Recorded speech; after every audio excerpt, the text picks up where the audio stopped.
asking to look way back, but we'll forget that you won the championship in your first year in the league. Is there anything now, like obviously you're older and wiser and probably look back on that experience and differently, but as you guys are chasing some different goals, or anything that you do take away from that experience?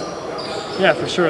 I learned a bunch. I mean, I've talked about this before, but I think the number one thing I learned, was the professionalism and the fact that, it was never too high, never too low.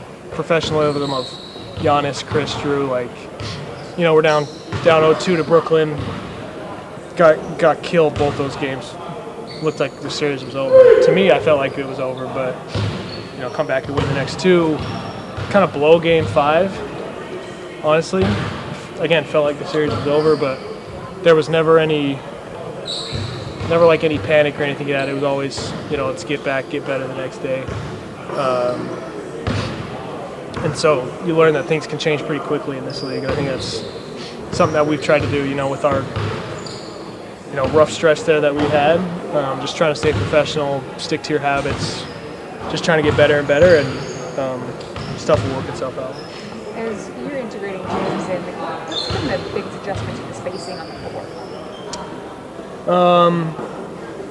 I would say the spacing is pretty similar to how we've done it, but there's not, we like to cut a lot, especially when a guy drives. It's like we're trying to move a certain way, and it's with James, we're still doing that, and he's, acclimated himself to that, but also there's a level of, this is James Harden, like he's used to, making guys better by finding them in their spots. So sometimes it's almost like hold your spacing as opposed to as much cutting as we've had. So there's a little mix and match there. Kenny seems to like to be putting you guys in split actions there up top. How are you feeling that that's come along with you and James, particularly up top above the break? Yeah, it's great. I mean, I'm almost always just trying to get him in or Don or whoever in a favorable matchup, and then mix in my slips or whatever and coming off to shoot or whatnot. But I feel like if we can get these guys can score on anybody, but if you can get the main guy off them and get a favorable matchup, it's going to make life even easier for us.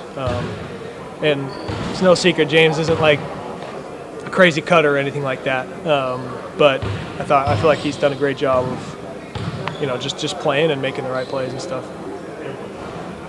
How do you feel Donovan is different, if at all, since the trades? Yeah, it's obviously he's missed the last 4 games, but I just felt like he was, still being him. He's Donovan Mitchell, but he's done a great job of getting himself in favorable actions off the ball, as opposed to just holding off the ball, but letting James work to get him in closeouts or him coming off screens. And I've told Donovan this a bunch, like if you get him in a closeout, like it's over. He's too fast, too strong. He can obviously really shoot it, and he's done a really good job. Like I remember that Denver game, felt like there were 3 or 4 times at the end where he either came off a screen or got himself into a closeout, and he's going to make the right play out of that. Do you feel like over the last couple of weeks or so that you're processing the game a little bit faster than usual, or is that something that's come with reps, or what do you think? Because it looks like when you're getting inside on those V cuts and even just popping the ball around, it looks like it's just happening a little bit quicker and easier for you. I don't know if I'd say maybe processing quicker, but listen, there's stuff that I would say this isn't just me. This is hopefully most NBA players. Like there's stuff that you're working on every single day that you don't hardly ever do in a game, either because the opportunity doesn't come, or it's just you gotta almost put yourself out there a little bit. I spent a ton of time all summer, spent a ton of time when I was hurt, and just every day working on more than just shooting threes.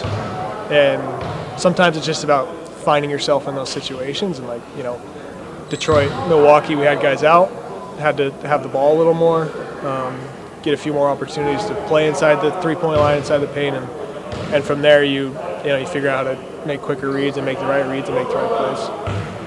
Kenny mentioned the other day about Donovan being unburdened, and not just physically but mentally, and everything that he had to carry you guys through at the beginning of the season, and obviously it wasn't all him. Yeah. but the load that he had to carry. Can you sense that with Donovan? Yeah, for sure.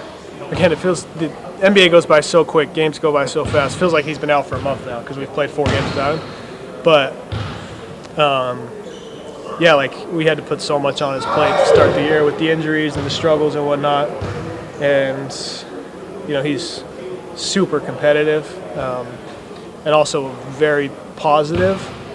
So I think it was, you know, we're out there struggling. We're having these talks and trying to get over the hump of playing the way that we know we're capable of. And I'm sure it was tough for him to continue to try to be positive. And he obviously yelled at us a few times, like he should as a leader. But having another voice in James, who's been around and been in big games his whole life and whole career, I think definitely makes Donovan's life a little easier.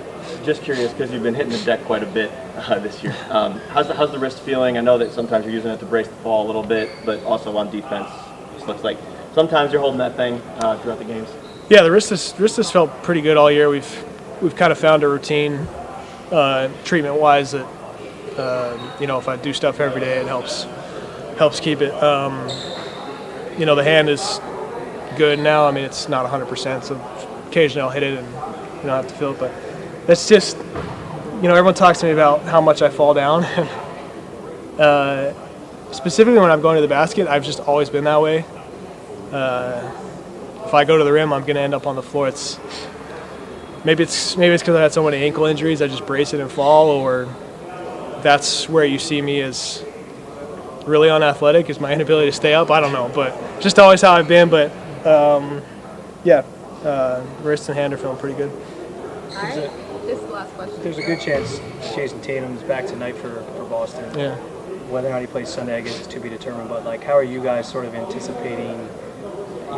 Understanding he probably won't be fully himself right away. How are you sort of anticipating that? Whether you see him Sunday or you maybe get a chance to see them in the playoffs.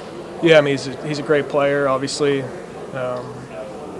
First team All-NBA guy for a bunch of years. And it's, obviously credit to him getting back this quick, getting that surgery right away and all the work. So just as a fan of the sport, cool to see, obviously. And, we haven't played Boston in a while. So whether he plays or not, you got to kind of refresh the way that they play. And they have been playing a much different style this year with him out and some of their new guys. So it'll be interesting to see kind of how they manage that. But whether he plays or not Sunday or going forward, Boston's a great team and it'll be a challenge either way.